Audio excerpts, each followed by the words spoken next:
چوتھا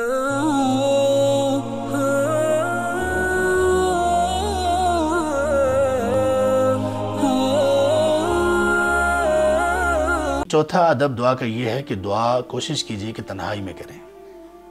تنہائی میں دعا کرنے کے بہت سارے فوائد ہیں۔ سب سے پہلا فائدہ یہ ہے کہ اس میں اخلاص اور اللہ کی محبت زیادہ دل میں پیدا ہو سکتی ہے۔ دوسرا فائدہ یہ ہے کہ تنہائی میں اللہ تبارک و تعالیٰ سے دعا کرنے کے نتیجے میں ایک بہت بڑا ایک انسینٹو اور بہت بڑا ایک فائدہ ہمیں مل سکتا ہے، اور وہ فائدہ یہ ہے کہ ہمیں اللہ تبارک و تعالیٰ کے عرش کا سایہ نصیب ہو سکتا ہے۔ اللہ اکبر۔ وہ کیسے؟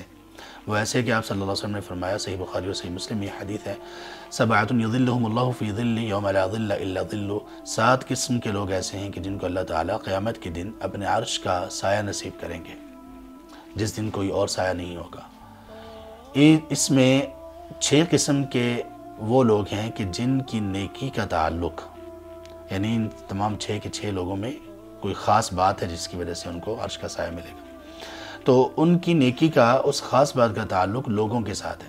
لیکن 7ویں نمبر پر آپ صلی اللہ علیہ وسلم نے اس شخص کا ذکر کیا جس میں ایسی ایک کوالٹی پائی جاتی ہے، ایسی خوبی ہے، اس کی نیکی ایسی ہے کہ اس کا تعلق کسی کے ساتھ نہیں ہے، اس کے اپنے ساتھ ہے، اور اس کے اپنے اور اس کے رب کے درمیان ہے بس، اور کوئی تیسرا اس کے درمیان نہیں ہے۔ وہ کیا ہے؟ کیسے؟ یہ کون سی قسم ہے ان لوگوں کی جن کو عرش کا سایہ ملے گا کہ جن کی نیکی کا یا ان کی کوالٹی کا تعلق لوگوں کے ساتھ نہیں ہے؟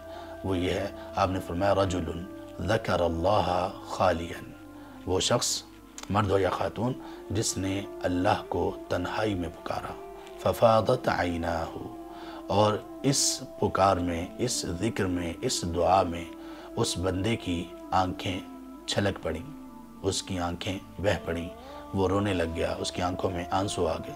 تنہائی میں ان آنسوؤں کا آ جانا اللہ کو یاد کرتے ہوئے، اللہ کو یہ آنسو اتنے محبوب ہیں، اللہ کے ہاں ان آنسوؤں کی اتنی قدر ہے کہ اللہ تبارک تعالیٰ ایسے لوگوں کو قیامت کے دن اپنے عرش کا سایہ نصیب کریں گے۔ مجھے بتائیے دنیا میں کوئی کسی کے آنسوؤں کی اتنی قدر کر سکتا ہے؟ اللہ اکبر۔ تو اللہ تبارک تعالیٰ کے سامنے رونا سیکھیے، اور دعا میں یہ رونا، یا دعا میں اگر یہ تنہائی ہمیں نصیب ہو جائے تو بہت ممکن ہے کہ ہمیں یہ بات بھی نصیب ہو جائے جو ہم نے ابھی بیان کی۔